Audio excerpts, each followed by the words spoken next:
അസ്സലാമു അലൈക്കും വറഹ്മത്തുള്ളാഹി വബർക്കാത്തു. പ്രിയമുള്ളവരെ, നമ്മുടെ ഹാഷിമിന്റെ സ്റ്റോറി ഇന്ന് 7-ാം ഭാഗത്തിലേക്ക് പ്രവേശിച്ചിരിക്കുകയാണ്. അങ്ങനെ ഹാഷിമിന്റെ ഉമ്മ ഹോസ്പിറ്റലിൽ ICUവിലാണ്. ഹാഷിം മനമൊരുക്കി പ്രാർത്ഥിച്ചു, നാഥ, എന്താണ് നാഥ, എനിക്ക് ഇങ്ങനെ ഒരു പരീക്ഷണം വീണ്ടും വീണ്ടും എന്നെ നീ പരീക്ഷിക്കുകയാണോ? ഉമ്മാക്ക് എന്തായിരിക്കും വീണ്ടും ഇങ്ങനൊരു അസുഖം വന്നത്? ഇത് ഇനി വരില്ല എന്നാണല്ലോ പറഞ്ഞിരുന്നത്. അല്ലാഹുവേ, ഉമ്മയുടെ അസുഖം എത്രയും പെട്ടെന്ന് തന്നെ നീ ഷിഫയാക്കി നൽകണേ. കല്യാണത്തലേന്ന് ഉമ്മാക്ക് വീണ്ടും ബാധിച്ച ഈ രോഗത്തെ ഡോക്ടർക്ക് തന്നെ മനസ്സിലാക്കാൻ സാധിച്ചിരുന്നില്ല. ഡോക്ടർ ഹാഷിമിനെ ഡോക്ടർ റൂമിലേക്ക് വിളിച്ചു. ഹാഷിം, ഉമ്മാക്ക് ഇങ്ങനെ ഒന്ന് വരാൻ പാടില്ലാത്തതാണ്. പക്ഷേ ഉമ്മാക്ക് എന്താണെന്നറിയില്ല, എന്തോ ഒരു വിഷമം ഉമ്മാക്ക് മനസ്സിൽ തട്ടിയിട്ടുണ്ട്. അതുകൊണ്ടാണ് നമ്മുടെ ഈ അസുഖം വീണ്ടും ഇങ്ങനെ കൂടാൻ കാരണം. എന്തെങ്കിലും സംഭവിച്ചിരുന്നോ? ഇല്ല ഡോക്ടർ, ഇല്ല, ഒന്നും സംഭവിച്ചില്ല. എന്റെ ഭാഗത്തൊന്നും ഉണ്ടായിട്ടില്ല. പിന്നെ എന്റെ വിവാഹത്തിന്റെ ഒരു കാര്യം ഉണ്ടായിരുന്നു.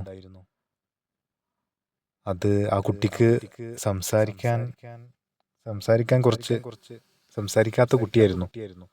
ഇനി അതിന്റെ പ്രശ്നം കണ്ടു ആവോ?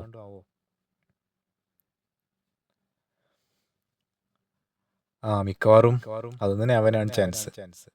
ഏതായാലും ഉമ്മ ഇപ്പോ ഒബ്സർവേഷനിലാണ്. ഇൻഷാ അല്ലാഹ് നമുക്ക് നോക്കാം. ഉമ്മാക്കൊന്ന് നോർമൽ ആവട്ടെ, നമുക്ക് കാര്യങ്ങൾ ചോദിച്ചറിയാം. ഉമ്മാക്ക് എന്താണ് വിഷമിച്ചത്, എന്താണ് വിഷമമായത് എന്ന്. അതിനനുസരിച്ച് നമുക്ക് ചെയ്യാതിരുന്നാ പോരെ? Okay doctor. അങ്ങനെ 2 ദിവസത്തെ ICUവിലെ തീവ്ര പരിചരണ വിഭാഗത്തിലെ എല്ലാ പരിശോധനയ്ക്ക് ശേഷം ഉമ്മാക്ക് ബോധം വരികയാണ്, വീണ്ടെടുക്കുകയാണ്. അങ്ങനെ ഏതാനും മണിക്കൂറുകൾക്ക് ശേഷം ഹാഷിമിന് ഉമ്മയെ കാണാനുള്ള അനുമതി കിട്ടി. ഹാഷിം ഉമ്മയുടെ അടുത്തേക്ക് പോയി. ഉമ്മ, എങ്ങനെയുണ്ട് ഉമ്മ? കുഴപ്പമൊന്നുമില്ല മോനെ എനിക്ക്. ഉമ്മാന്റെ പുഞ്ചിരിച്ചുള്ള സംസാരം കേട്ടപ്പോൾ ഹാഷിമിന് അത്ഭുതമായി. ഇതെന്റെ ഉമ്മ തന്നെയാണോ പറയുന്നത്? അല്ല, ഉമ്മാക്ക് എന്താ പെട്ടെന്ന് പറ്റിയത്? എന്താ ഒരു ഡോക്ടർ പറഞ്ഞ അങ്ങനെയാണ്, ഉമ്മാക്ക് എന്തോ ഒരു ടെൻഷൻ കയറി, ഒരു വിഷമം മനസ്സിൽ കയറി പറ്റി. അതുകൊണ്ടാണ് ഇങ്ങനെ വീണ്ടും സംഭവിച്ചെന്ന് പറയുന്നു. എന്താണ് ഉമ്മ? ഒന്നുമില്ല ഹാഷിമോനെ, എനിക്കൊന്നും പറ്റിയിട്ടില്ല. എല്ലാം ഉമ്മ പറയും. ഞാൻ ഉമ്മാനെ നിർബന്ധിക്കല്ല, എന്നാലും ഉമ്മ പറഞ്ഞാല് ഞാനത് ചെയ്യാതിരിക്കാലോ? മോനെ ഹാഷിമേ, ഞാനത് പറഞ്ഞാല് എന്റെ കുട്ടിക്ക് ഇഷ്ടപ്പെടൂല. അതുകൊണ്ട് ഉമ്മ പറയണില്ല. അല്ല ഉമ്മ പറയ്. അല്ല മോന് നല്ലോണം ആലോചിച്ചിട്ടാണോ ആ കുട്ടിയെ വിവാഹം കഴിക്കാൻ നിൽക്കുന്നത്? കുട്ടി എൻ്റെ മോനുണ്ടാകുന്ന മക്കൾക്കെല്ലാം അങ്ങനത്തെ ഒരു ബുദ്ധിമുട്ട് വന്നാൽ പിന്നെ എന്തു ചെയ്യും? ഉമ്മ അതാണ് കാരണല്ലേ, എനിക്ക് മനസ്സിലായിപ്പോ. അത് ഉമ്മാന്റെ മനസ്സിൽ കിടന്ന് അങ്ങനെ കളിക്കുന്നുണ്ടായിരിക്കും. ഉമ്മ അതൊന്നുമില്ല ഉമ്മ, നമുക്ക് പടച്ചോൻ വിധിച്ചത് അങ്ങനെയാണെങ്കിൽ ആ വഴിയിലൂടെ തന്നെയല്ലേ നമുക്ക് പോകാൻ പറ്റുള്ളൂ. എന്നാലും എൻ്റെ കുട്ടി ഒന്നുകൂടി ഒന്ന് ആലോചിച്ചിട്ട് പോരെ? ഉമ്മയുടെ നിർബന്ധത്തിന് വഴങ്ങി അങ്ങനെ നമ്മുടെ പ്രിയപ്പെട്ട ഹാഷിം ആ വിവാഹത്തിൽ നിന്ന് പതുക്കെ പിന്മാറാൻ വേണ്ടി ശ്രമിക്കുകയാണ്. എത്രയെത്ര പറഞ്ഞാലും ഹാഷിമിന്റെ മനസ്സിൽ സുഹറയുടെ പുഞ്ചിരിക്കുന്ന മുഖം, ഞാൻ പെണ്ണ് കാണാൻ പോയ പെണ്ണ്, ഞാൻ ഈ കല്യാണത്തിൽ നിന്ന് എങ്ങനെ പിന്മാറും? അവളുടെ മുഖം എന്റെ മനസ്സിൽ നിന്ന് മായുന്നില്ല. കസവിൻ ചെറുതട്ടമിട്ട് പട്ടുടുത്ത് മാലയിട്ട് വരുമോ ബീവിയായി പെണ്ണേ, നീ എൻ്റെ താളമല്ല, തിങ്കളല്ല, സ്വന്തമല്ലേ, കൽബിലെ പൂന്തോപ്പിലെങ്ങും പഞ്ചവർണ്ണമൊഞ്ചു ചൂടി നെഞ്ചിലേറും കൊഞ്ചലുമായി ചെമ്പകമലരെ എന്നരികെ പുന്നാരമോദാ നീ വരുമോ?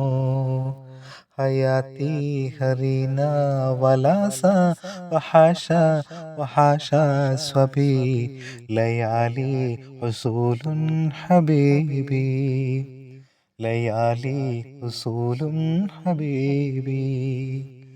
കസവിൻ ചെറുതട്ടമിട്ട് പട്ടുടുത്ത് മാലയിട്ട് വരുമോ ബീവിയായി പെണ്ണേ, കസ്തൂരി നിറമുള്ള രാവിൽ.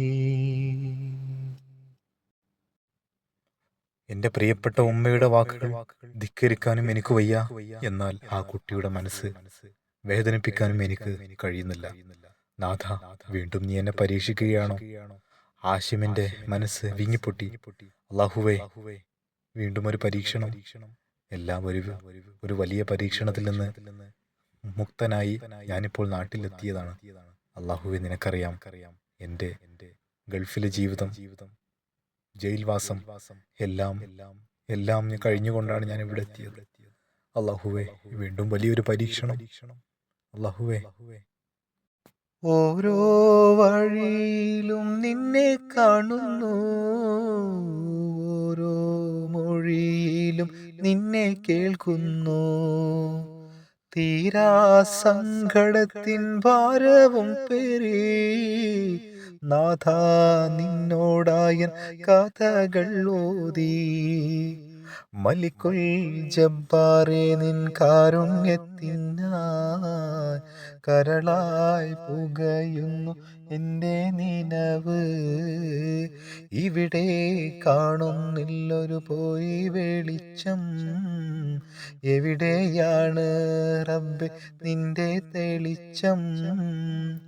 കരളിൻ വ്യഥയോർത്തു കരഞ്ഞു ഞാനേ, കനിവിൻ തോനി തീർത്ത ചോരിഞ്ഞിടാനേ. എല്ലാ പടപ്പിനും ഇലാഹായോനേ, എൻ്റെ ദുരിതങ്ങൾ കയ്യേറ്റിടണേ. അള്ളാഹുവിനോട് മനമൊരുക്കി പ്രാർത്ഥിച്ചുകൊണ്ട് നമ്മുടെ ഹാഷിം വിതുമ്പിക്കരയുകയാണ്. എൻ്റെ പ്രിയപ്പെട്ട ഉമ്മയെ എങ്ങനെ ഞാൻ വെറുപ്പിക്കും? ഈ ഒരു അവസ്ഥയിൽ ഞാൻ ഉമ്മാക്ക് കൂടുതൽ വിഷമം നൽകിയാൽ, ഉമ്മക്ക് കൂടുതൽ സങ്കടം നൽകിയാൽ എൻ്റെ ഉമ്മ എനിക്ക് നഷ്ടമാകും. എന്നാലോ മറുകൈയിൽ പുഞ്ചിരിക്കുന്ന, സംസാരിക്കാൻ സാധിക്കാത്ത ആ കുട്ടിയുടെ മുഖം മനസ്സിൽ നിന്നും പോകുന്നില്ല. നാഥാ, ഞാൻ ഏതു ഉപേക്ഷിക്കും? എന്തു ഞാൻ ചെയ്യും? അല്ലാഹുവേ, എനിക്ക് നല്ലൊരു തീരുമാനമെടുക്കാൻ നീ കഴിവ് നൽകണേ. അങ്ങനെ ഹാഷിം വിഷമിക്കുന്ന മനസ്സുമായി ഉമ്മയുടെ അടുത്ത് അങ്ങനെ സമയം ചിലവഴിക്കുകയാണ്. ഡോക്ടർ പറഞ്ഞു, ഇനി ഉമ്മയെ റൂമിലേക്ക് മാറ്റാം. മാഷാ അല്ലാഹ്, ഉമ്മ ഇപ്പോൾ കുറച്ച് നോർമലായിട്ടുണ്ട്. ഇനി ഒന്നും സംഭവിക്കില്ല. ഇനി ഒരു പ്രാവശ്യം കൂടി ഉമ്മാക്ക് സ്ട്രെസ് കൊടുത്താൽ പിന്നെ നമുക്ക് ചെയ്യാൻ കഴിയുമെന്ന്, എന്ത് ചെയ്യാൻ കഴിയുമെന്ന് യാതൊരു ഐഡിയയുമില്ല. അതുകൊണ്ട് മാക്സിമം ശ്രദ്ധിക്കണം.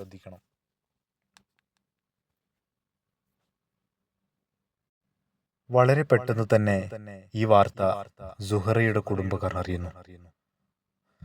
സുഹറയുടെ പിതാവ് ഹാഷിമിനെ വിളിക്കുകയാണ്. ഹലോ, ഹാഷിമല്ലേ? ആ, അതെ, ഹാഷിമാണ്.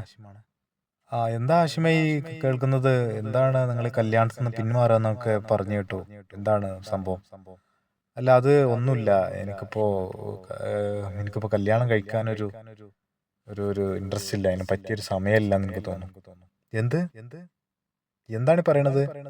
നമ്മൾ ഇത്രയും കാലം അന്വേഷിച്ച് കണ്ടുപിടിച്ച് നിങ്ങളെല്ലാം എന്റെ മോളെ പെണ്ണ് കാണാൻ വന്നിട്ട് നിങ്ങൾ അങ്ങനെ ചെയ്യാണോ? ഇതെങ്ങനെ സമ്മതിക്കും? അത് മാത്രമല്ല, അവളൊരു മിണ്ടാൻ വയ്യാത്ത കുട്ടിയാണ്. നിങ്ങൾ വെറുതെ പ്രശ്നമൊന്നും ഉണ്ടാക്കരുത്. അതല്ല, എനിക്കിപ്പോൾ ഒരു മാനസികമായിട്ട് ഞാനിപ്പോൾ അതിനൊരു തയ്യാറല്ല. അത് മാത്രമല്ല എൻ്റെ ഉമ്മാക്കിപ്പോൾ സുഖമില്ല. ഞാനിവിടെ കല്യാണത്തിനുള്ള എല്ലാം തയ്യാറെടുപ്പ് നടത്തിയിട്ടിരിക്കുകയാണ്. നിങ്ങൾ ഇത് ഈ സമയത്ത് അവസാനം പിടിച്ചിട്ട് ഇങ്ങനെ പറ്റൂല എന്ന് പറഞ്ഞാൽ എന്താണ് നിങ്ങളെ ഉദ്ദേശം? അതല്ല, നിങ്ങൾക്ക് വേറെ വല്ല ബന്ധമുണ്ടോ? ഉണ്ടെങ്കിൽ വേഗം അറിയിക്കണം. ഇതിങ്ങനെ ഞാൻ നാട്ടുകാരെ മുഴുവൻ കല്യാണത്തിന് വിളിച്ചു. എല്ലാ സാധനവും ഞാൻ ഓർഡർ ചെയ്തു. ഓഡിറ്റോറിയം വരെ ബുക്ക് ചെയ്തു. എന്നിട്ട് നിങ്ങൾ അവസാനം വെച്ച് പിന്മാറണോ? അയാളുടെ ഗൗരവം നിറഞ്ഞ വാക്കുകൾ കൂടി കേട്ടപ്പോൾ നമ്മുടെ ഹാഷിം വല്ലാതെ തളർന്നു പോയി. ഇനി ഞാൻ എന്താണ് ചെയ്യുക? നാട്ടുകാരുടെ മുമ്പിൽ ഞാനൊരു ചതിയനാകുമോ? ശരിയാണ്, ഞാനും വിളിച്ചു എല്ലാവരെയും കല്യാണത്തിന് വിളിച്ചു, എല്ലാം ബുക്ക് ചെയ്തു, ഭക്ഷണത്തിന് ഓർഡർ ചെയ്തു. എന്നിട്ട് അവസാന നിമിഷത്തിൽ എന്താണ് കാരണമെന്ന് ചോദിച്ചാൽ ഞാൻ എന്തു പറയും? എന്ത് കാരണമാണ് എനിക്ക് പറയാനുള്ളത്? എന്താണ് ഞാൻ നാട്ടുകാരോട് പറയുക? എൻ്റെ കൂട്ടുകാരോട് എന്തു പറയും? ഞാൻ ഈ അവസാന നിമിഷത്തിൽ പിന്മാറിയാൽ എനിക്കറിയില്ല നാഥ എന്തു ചെയ്യണമെന്ന്. അങ്ങനെ ഉമ്മയെയും കൂട്ടി ഹാഷിം വീട്ടിലേക്ക് പോവുകയാണ്. വീട്ടിലെത്തി. വീട്ടിലാകെ ആളുകളുടെ കലപില ശബ്ദം. ആളുകൾ എന്തൊക്കെയോ പരസ്പരം പറഞ്ഞു പിറുപിറുക്കുന്നു. ഹാഷിമിന് മനസ്സിലായി, ആരുടെയും മുഖത്തേക്ക് നോക്കാതെ നമ്മുടെ ഹാഷിം വീടിന് ഉള്ളിലേക്ക് പോയി മുറിയിൽ പോയിരുന്നു. ഹാഷിമിന്റെ കണ്ണുനീർ വറ്റുന്നില്ല, ധാരധാരയായി ഒഴുകുകയാണ്. ഞാൻ എന്തു ചെയ്യും? ഇനി ഞാൻ ആളുകളുടെ മുഖത്ത് ഞാൻ എങ്ങനെ നോക്കും? ഞാൻ അവരോട് എന്ത് മറുപടി പറയും? എൻ്റെ ഉമ്മാക്ക് വയ്യാത്തതുകൊണ്ട് ഇനി ഉമ്മാക്കൊരു വിഷമം സംഭവിക്കാതിരിക്കുന്നതിന് വേണ്ടി ഞാൻ ഈ കല്യാണത്തിന് ഇന്ന് പിന്മാറിയതാണെന്ന് പറയണോ എന്ന് വിചാരിച്ചുകൊണ്ട് ഹാഷിം റൂമിൽ തന്നെ ഏകനായിരുന്നു. റൂമിൽ ഒറ്റയ്ക്കിരുന്നു കൊണ്ട് ഒരു കൊച്ചു കുട്ടിയെ പോലെ ഹാഷിം പൊട്ടിക്കരഞ്ഞു. അല്ലാഹുവേ, എനിക്ക് എന്തിനാണ് ഇങ്ങനെ ഒരു ജീവിതം? അല്ലാഹുവേ, ഞാൻ നിന്നിൽ എല്ലാം വരമേൽപ്പിച്ചു. നിന്നോട് ഞാൻ 5 വക്ത് മനമൊരുക്കി പ്രാർത്ഥിച്ചു. അല്ലാഹുവേ, ഇഹലോകയാത്ര കഴിഞ്ഞു പരലോക സന്നിധി പുൽകാൻ ഒരുങ്ങുമ്പോൾ നോവെന്നിൽ നിറഞ്ഞു റബ്ബേ, അപരാധം തീർത്തെന്നെ തുണയ്ക്കൂ റബ്ബേ. കാരുണ്യസാഗരമല്ലേ, കനിവേകും നായകനല്ലേ, ഫിർദൗസിൽ ചേർത്തെന്നെ തുണയ്ക്കൂ റബ്ബേ, അപരാധം തീർത്തെന്നെ തുണയ്ക്കൂ റബ്ബേ. പകലിൻ രാവിളി ഉണരുമ്പോൾ കാതിൽ തക്ബീറൊഴുകുന്നു, പുണരാൻ മാനസം കൊതിക്കുമ്പോൾ ഖബറിൻ മന്ദിരമുണങ്ങുന്നു. സുബ്ഹാനേ, ഇടം തരനേ, കനിവന്നീലേകിടനേ, ഫിർദൗസിൽ ചേർത്തിടണേ, കനിയേണം നീ പരനെ. ഇലാഹി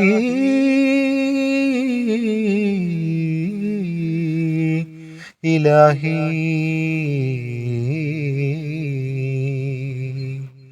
ഇഹലോകയാത്ര കഴിഞ്ഞ് പരലോക സന്നിധി പുൽകാൻ ഒരുങ്ങുമ്പോൾ നോവെന്നിൽ നിറഞ്ഞു റബ്ബേ, അപരാധം തീർത്തെന്നെ തുണയ്ക്കൂ റബ്ബേ.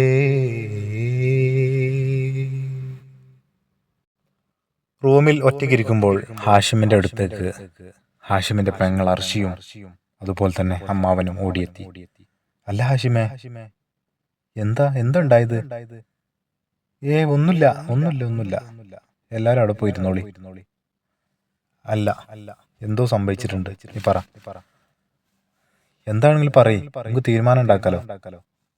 എന്താണ് പ്രശ്നം? ആ കുട്ടിയുടെ വീട്ടുകാർ വേണ്ടെന്ന് പറഞ്ഞോ? അതോ എന്താണ്? ഹാഷിമേ, നീ പറ. ഹർഷിയുടെ നിർബന്ധമുള്ള വാക്കുകൾ കേട്ടപ്പോൾ ഹാഷിമിന്റെ മനസ്സ് വീണ്ടും മുങ്ങിപ്പൊട്ടി. അവൻ പതുക്കെ പറയാൻ തുടങ്ങി. ഉമ്മാക്ക് തീരെ വയ്യ. ഇനി ഉമ്മാനെ സങ്കടപ്പെടുത്താൻ എനിക്ക് വയ്യ. ഇനി കൂടുതൽ സങ്കടപ്പെടുത്തിയാൽ നമ്മുടെ ഉമ്മക്ക് എന്ത് സംഭവിക്കുമെന്ന് എനിക്കറിയില്ല. ഡോക്ടർ എന്നോട് അങ്ങനെയാണ് പറഞ്ഞത്. ഇനി ഒരു ചെറിയ വിഷമം പോലും താങ്ങാനുള്ള കരുത്ത് നമ്മുടെ ഉമ്മക്കില്ല. ഇനിയും വിഷമം കൊടുത്താൽ പിന്നെ നമുക്ക് നമ്മുടെ ഉമ്മ ഈ ലോകത്തുണ്ടാവില്ല. അതുകൊണ്ട് ഞാൻ എൻ്റെ തീരുമാനം എനിക്കൊരു തീരുമാനം എടുക്കേണ്ടി വന്നു. അതിന് ഹാഷിമേ എന്തിനാ ഇങ്ങനത്തെ തീരുമാനമൊക്കെ എടുക്കുന്നത്? നിങ്ങളെല്ലാം പറഞ്ഞൊപ്പിച്ചിട്ട് എനിക്ക് ഇഷ്ടപ്പെട്ട് കണ്ടിട്ട് പിന്നെ വെറുതെ വേണ്ടെന്ന് പറയണോ? ഇതിങ്ങനെ മോശമല്ലേ? ആൾക്കാർക്ക് എന്താ വിചാരിക്കുക? അങ്ങനെ ചെയ്യാൻ പാടുണ്ടോ? അല്ല മർഷി, അതുകൊണ്ടല്ല. ഞാൻ ആ കുട്ടിയെ കല്യാണം കഴിക്കുന്നത് ഉമ്മാക്ക് എന്തോ ഒരു ഇഷ്ടക്കേടുണ്ട്. അതുകൊണ്ട് ഞാൻ ആ കല്യാണം കഴിച്ചാൽ പിന്നെ ഉമ്മാക്ക് വീണ്ടും ആ വിഷമം വരുമോ എന്നുള്ളൊരു പേടി എൻ്റെ മനസ്സിനെ വല്ലാതെ അലട്ടുന്നുണ്ട്. അതുകൊണ്ട് ഞാൻ അതുകൊണ്ടാണ് വേണ്ടാന്ന് വെച്ചത്. എന്നാലും ഹാഷിമേ, എന്നാണ് ഞാൻ ഉമ്മാനോട് സംസാരിച്ചോളാം. ഉമ്മാക്ക് അങ്ങനത്തെ പ്രശ്നമൊന്നുമില്ലല്ലോ. നമ്മുടെ ഉമ്മ ഒരു പാവല്ലേ. ഉമ്മ അങ്ങനെയൊന്നും പറയില്ല. ഉമ്മ എല്ലാ കാര്യത്തിലും ഹാഷിമിന് സപ്പോർട്ടല്ലേ. പിന്നെന്താ പ്രശ്നം? വേണ്ട ഹർഷി, ഇനി ഈ കാര്യത്തിൽ ഉമ്മാനോട് ചോദിക്കണ്ട. ഉമ്മാനോട് ഒരു ചർച്ച നടത്തണ്ട. ഉമ്മാക്ക് അതിനെക്കുറിച്ച് ആലോചിക്കുമ്പോൾ വീണ്ടും ഉമ്മയുടെ ഹാർട്ട് ബീറ്റ് കൂടുകയാണ്.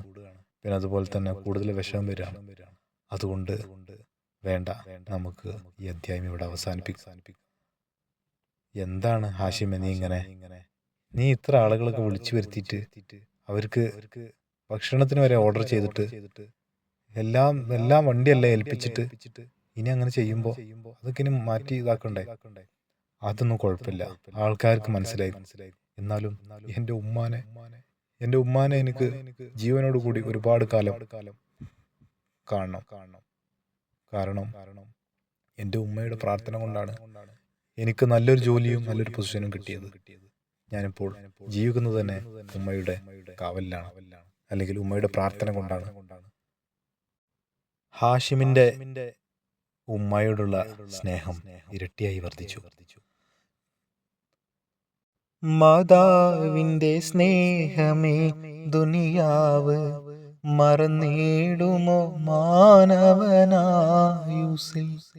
ഉമ്മ നൽകിയ സ്നേഹത്തിൻ അതിരുണ്ടോ? പകരം നൽകാനിനി വേറെയുണ്ടോ? മാതാവിന്റെ സ്നേഹമേ ദുനിയാവ് മറന്നിടുമോ മാനവനായുസിൽ. ഉമ്മ നൽകിയ സ്നേഹത്തിൻ അതിരുണ്ടോ? പകരം നൽകാനൊരു സ്നേഹമുണ്ടോ? ഉദരം തന്നിൽ നാം വസിച്ചു, ആ ചിറകുള്ളിലായി നാം ആശ്വസിച്ചു. ദിനരാത്രങ്ങൾ ക്ലേശങ്ങളായി ഉമ്മ ജീവിതം നമുക്കായി ത്യജിച്ചു.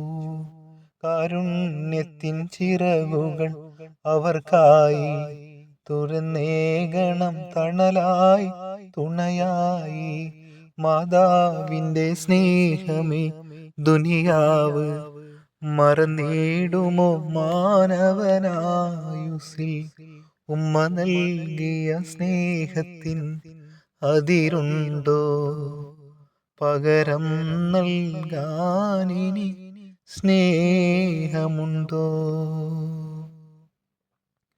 അൽ ജന്നത്തു തഹ്ത അഖ്ദാമിൽ ഉമ്മഹാത്ത് എന്ന് മുത്തുനബി നമ്മെ പഠിപ്പിച്ചതിന്റെ ആ പൊരുളാണ് നമ്മുടെ പ്രിയപ്പെട്ട ഹാഷിമിന്റെ സ്റ്റോറിയിലെ ഈ ഭാഗത്ത് നമ്മൾ പറഞ്ഞിട്ടുള്ളത്. ഏതായാലും നമ്മുടെ പ്രിയപ്പെട്ട ഹാഷിം അങ്ങനെ എന്തു ചെയ്യണമെന്ന് അറിയാതെ വിഷമിച്ചിരിക്കുകയാണ്. അങ്ങനെ ഹാഷിമിനെ ഉമ്മ അടുത്തേക്ക് വിളിക്കുന്നു.